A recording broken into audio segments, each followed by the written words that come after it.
Okay, so Boxer, who we featured before, he's the one with green gloves versus Kung Fu Guy.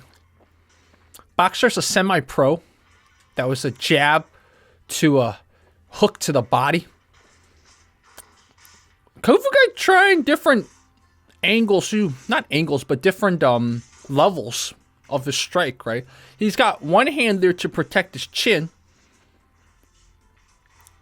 Wow, okay.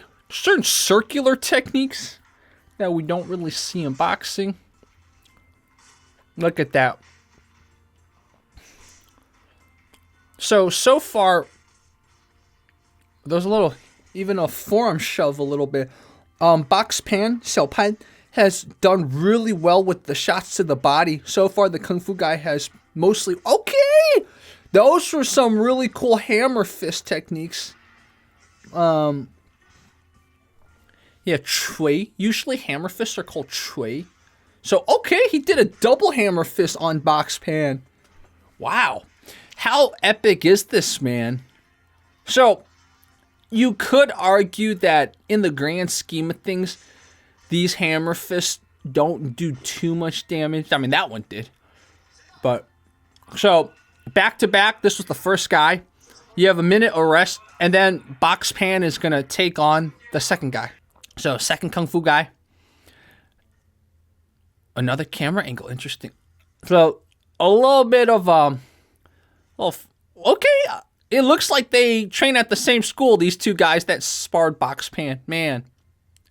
Again, he's tapping him, but I'm just going to say it. I don't think these do much damage, especially if you didn't have gloves. You know how Kung Fu always talks about you don't have gloves? Those hits don't do too much damage, man. But again, sometimes it's not about the damage, right? Sometimes, especially on the streets, it's just if you tap him a few times, he's like, oh my God, this guy knows something. I'm not going to get to you.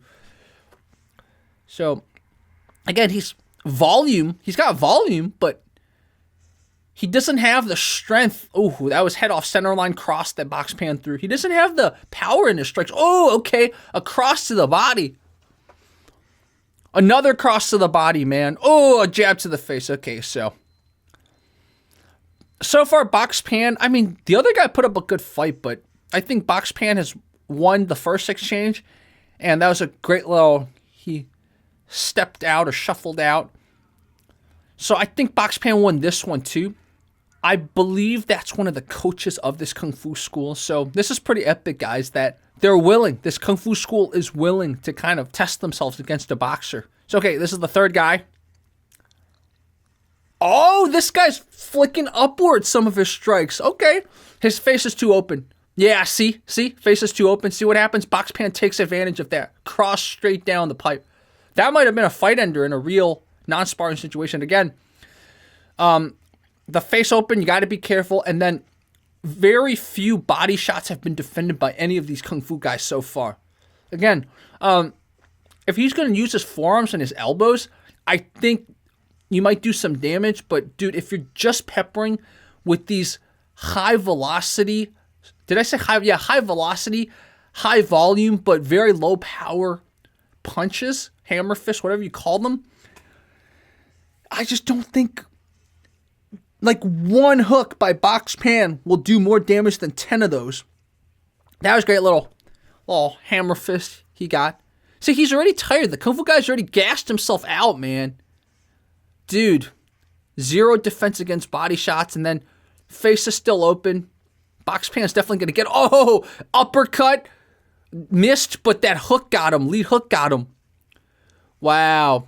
Yeah, the best piece of advice for this guy, this Kung Fu guy, is he has to protect his face, man. He got to protect his face. Or if he's not going to protect his face, he better have better head movement, man. Preferably both, right? You guys can watch the original video to see what they're talking about. I'm not going to translate all of this stuff, but see, he's talking about these techniques that you also see in Tai Li Fu, Choi Li Fu. So a lot of these Kung Fu styles have these kind of hammer fist. Some people call it pi gua, gua chui, whatever, right? Chui means hammer. So, anyways, another Kung Fu. Oh, Boxpan is dialing up with this guy. Just jab. This guy at least has his guard, right? Oh, good head movement, Boxpan. A lot of you guys are like, Jerry, man, are you sure he said my pro, man? I don't see, this is Boxpan dialing it up, man. You want to challenge this guy? You claim he's not legit? Look at that. Classic. He evaded the hook and hooked him himself. There you go. Look at that. He anticipated where the guy went, and look at that. His power hook, or his right hook, has hit the guy a few times. Now you guys see? You guys see why this guy's formidable? Like, last time I featured Boxpan, he was fighting a Savate guy, so everyone's like, oh my god, he's not a real boxer. You see his boxing? Okay. Do I need to continue playing a drinking game with talking about Boxpan's legitimacy? Like, oh, cross down the pipe, man. See, raised the Kung Fu Guys. Oh, Kung Fu Guy did a good job. That was a good combo. Got Boxpan. So, Boxpan won that flat out, man. So this guy has his headgear on. Oh, right there, right down the pipe. Again, man, this might work on the street, okay? I'm not saying this doesn't work, but Boxpan is used to getting hit way harder with punches, man. You're not going to face him with these strikes, man. See? You're not going to phase Boxpan with these strikes, man. It might give him a little bit of a bruise, but none of them are even subconcussive, those blows. They're just annoying. It's like someone smacking you lightly. Oh, that lead hook got him. That lead hook got him. So, Boxpan got him again with a lead hook. That was a pretty cool trapping and hitting. We see some trapping and hitting with this guy. He left his face open. Boxpan dialed him up with lead hook. 10 more seconds. Boxpan got him again with a hook to the body. Ooh, another lead hook. Oh, a jab. Yeah, this guy's lost this round. Again, guys, it doesn't matter who lost or won. I'm just really happy they are doing what's called 交流, like just having fun. The issue is, like I said in the video, those hits that the Kung Fu Guys gave are not too powerful. It's kind of like if I were playing with him and he headbutts me in the face, lunging at my face to play. It's the same kind of thing. Or a soccer player hitting a soccer ball with his head. That's probably the amount of force that those hits are generating. And you can see a very similar situation on Street Beef Scrapyard when Xiaolong, our Wing Chun fighter, was taking on the boxer. Remember that Xiaolong actually hit the boxer more. Look who ended up getting the TKO. It was the boxer, because his punches were much more powerful. This isn't just picking on these Kung Fu Guys. This is a general discussion about the volume of strikes versus the strength of your strikes. You got to work on both. Now, I'm not saying these techniques aren't good. I'm just saying you probably need to fuse them. If our boxer Xiaopan can learn some of these quick strikes